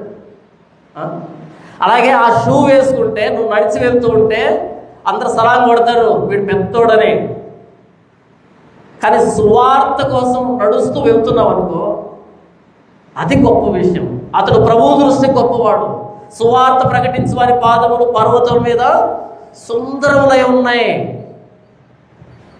కానీ లోకం దృష్టికి మనం మురికిగా ఉండొచ్చు, వెర్రోళ్ళగా ఉండొచ్చు. ఇది బాప్తిస్మిచ్చే యోహాను పరిచర్య. బాప్తిస్మిచ్చే యోహాను పుట్టుకు వెనకాల ఉన్న కారణం ఇదే. యేసు ప్రభు ప్రకటించడం భాగ్యం. మన సరిగ్గా బట్టలు లేకుండా ఉండొచ్చేమో, ఒంటి రోమాలు ఉన్నటువంటి వస్త్రాలు ధరించిన స్థితి ఉండొచ్చేమో, సరిగ్గా భోజనం లేకపోవచ్చేమో, మిడతలు తినే పరిస్థితి ఏమో, అమ్మానాలు లేకుండా పెరిగి ఉండొచ్చేమో, అడవిలో పెరిగి ఉండొచ్చేమో, నో ప్రాబ్లం. మనం క్రీస్తు యేసుకి రాయవారులమే, అంబాసిడర్స్. ఎంత అద్భుతం ఉంటుంది ఎఫెసీయులకు రాసిన పత్రికలో, మేము యేసు క్రీస్తుకు రాయవారులమై అంటాడు అపోస్తలుడైన పౌలు. అంబాసిడర్స్. ప్రపంచానికి తెలియకపోవచ్చు మన విలువ, దేవుడికి తెలుసు. మనం సువార్తకు వెళ్తున్నాం అంటే ఎంత గొప్పగా చూస్తాడో దేవుడు మన పాదాలని. క్యామెల్ బ్రాండ్ వేసుకొని వెళ్తున్నాం, షూలు కూడా చూడ ఆయన మన పాదాలు చూస్తాడు, సుందరమైన పాదాలు. ప్రభువైన యేసుక్రీస్తుని పుట్టుకును కూర్చి చెప్పడానికి ఇంకో పుట్టుకును కూర్చి ప్రారంభించాడు లూకాగా. మనం కనుక సువార్తని అంత గొప్పగా తీసుకునే వాళ్ళమైతే, పరిగణించే వాళ్ళమైతే, బాప్తిస్మిచ్చే యోహాను వరస సువార్త చెప్పే అవకాశాన్ని ఎప్పుడు మిస్ చేసుకోకండి. దేవుడి వాక్యాన్ని దీవించును గాక. ఆమేన్.